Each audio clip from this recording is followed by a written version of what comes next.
Good afternoon, everyone. Thank you, sir, for the IC. So I'll be talking about rituals for PRK haze management and how we have developed our own nomogram now following a trial and error method over the years.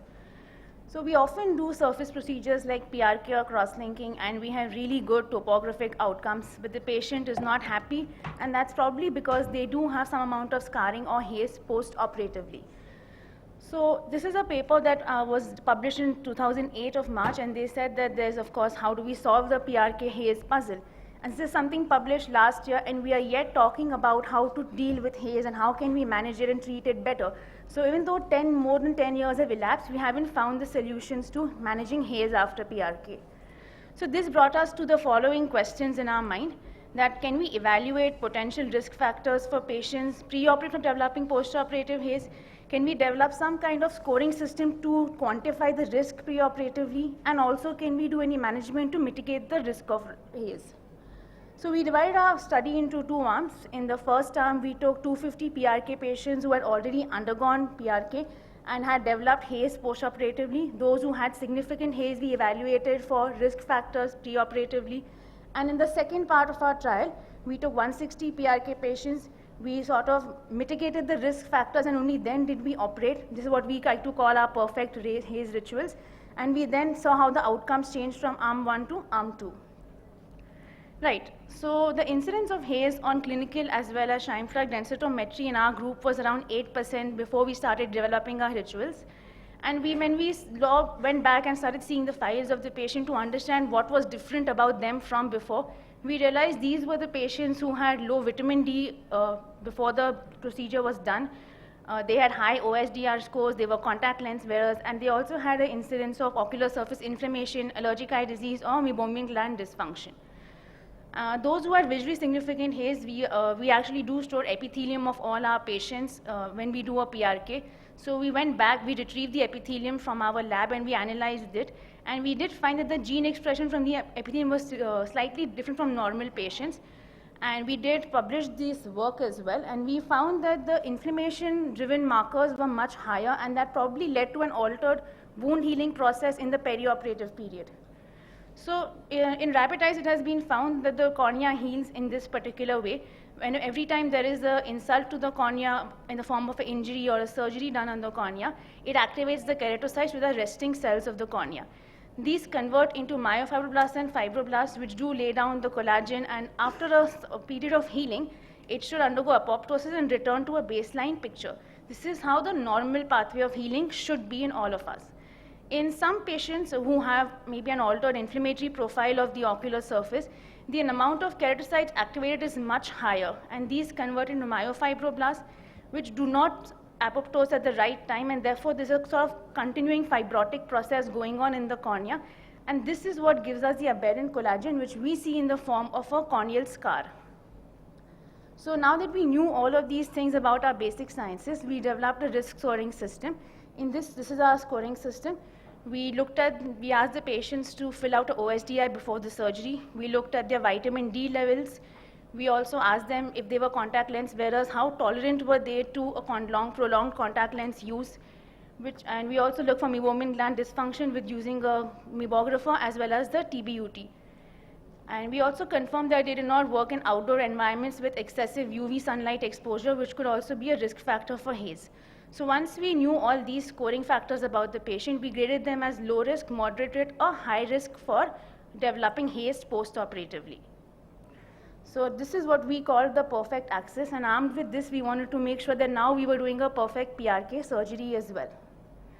So in the preoperative patients, when we saw that they were low risk scorers, we could go ahead with surgery without having too much stress about how the post-op outcomes would be. But in the moderate and high risk scoring patients, we did give a certain treatment before the surgery was even undertaken. We gave them a course of oral doxycycline. We gave them steroid drops to make sure the allergy and the inflammation was under control. And we also treated the vitamin D levels as per WHO guidelines. In cases with really low levels, less than 10, we did give them injectable vitamin D before the surgery. Intraoperatively, we made sure that we used intraoperative Acuvale or ketorolac. This not only helps in the pain, it reduces the pain of the patient significantly, but there is a sort of flood of cytokines released at the time of surgery, and by using intraoperative Acuvale, we make sure that we mitigate that flood of cytokines, and therefore we are able to convert our healing response to a normal pathway rather than going into a prolonged fibrotic process. Post-operatively, in the low-risk patients, we kept our topical steroids on for 8 weeks and lubricating drops for 6 months. We also made sure the vitamin D levels were normal. In the high-risk scoring patients, we made sure they get oral doxycycline. We initially started off with prednisolone topical eye drops for 2 weeks, and then we switched to roteprednol after 2 weeks were done. We also gave them cyclosporin eye drops for a period of 3 to 6 months, and we made sure they wore UV protectant dark glasses for a period at least 3 months after the surgery. So this time when we used the perfect scoring, and we were able to convert the altered wound healing into a normal pathway, and therefore make sure we do not get haze in these patients.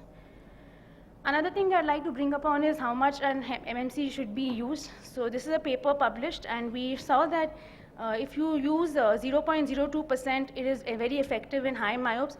But if you're using a lower concentration, 0.002%, it is equally good for low and moderate myopes as well. So it's not about the timing of the MMC alone, but also the percentage of MMC that you're using is important.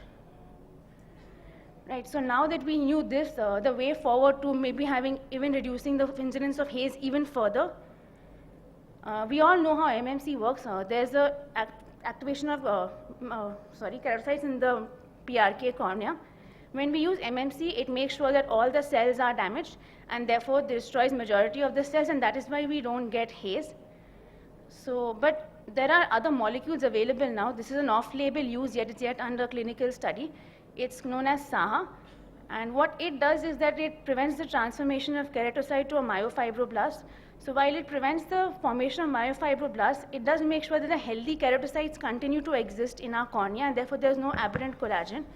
This has been proved by immunohistochemistry, where you can see that the new molecule SAHA reduces the myofibroblast without the loss of normal healthy cellularity, which is a really good plus point for our patients in that case. So I just like to end with saying that a ritual is not necessarily a habit, but it also symbolizes an intent and awareness, and you're trying to consciously make an effort to clear something up. And by doing the same for our PRK patients, we were able to, of course, clarify some unknown factors about what was driving the haze and the preoperative risk factors, as well as to develop a risk scoring system, and also the perfect scale to reduce the chances of a patient developing haze as far as possible. Thank you. Any questions for Dr. Ritika? Prerna, sorry. It's okay. I think the one she mentioned, which has the great potential to give a challenge to mitomycin, is the SAHA drops, because SAHA has absolutely no collateral damage on your cornea.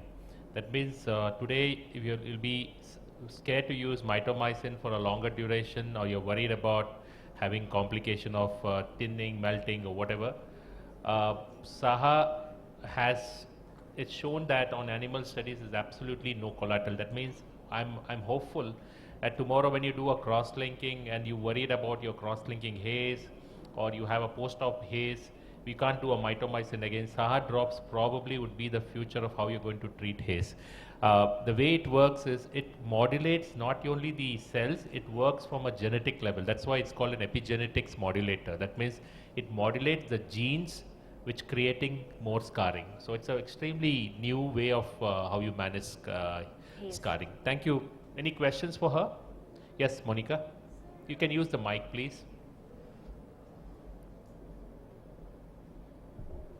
So you were going to come out with those kits with which we can find out whether the patient is suitable. Now I think there was a free paper which so one of our fellows presented.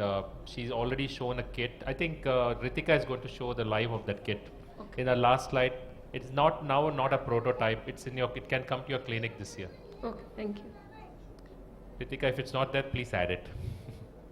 I would like to call upon Dr. Pooja, who's going to speak on cross-linking outcomes, the unusual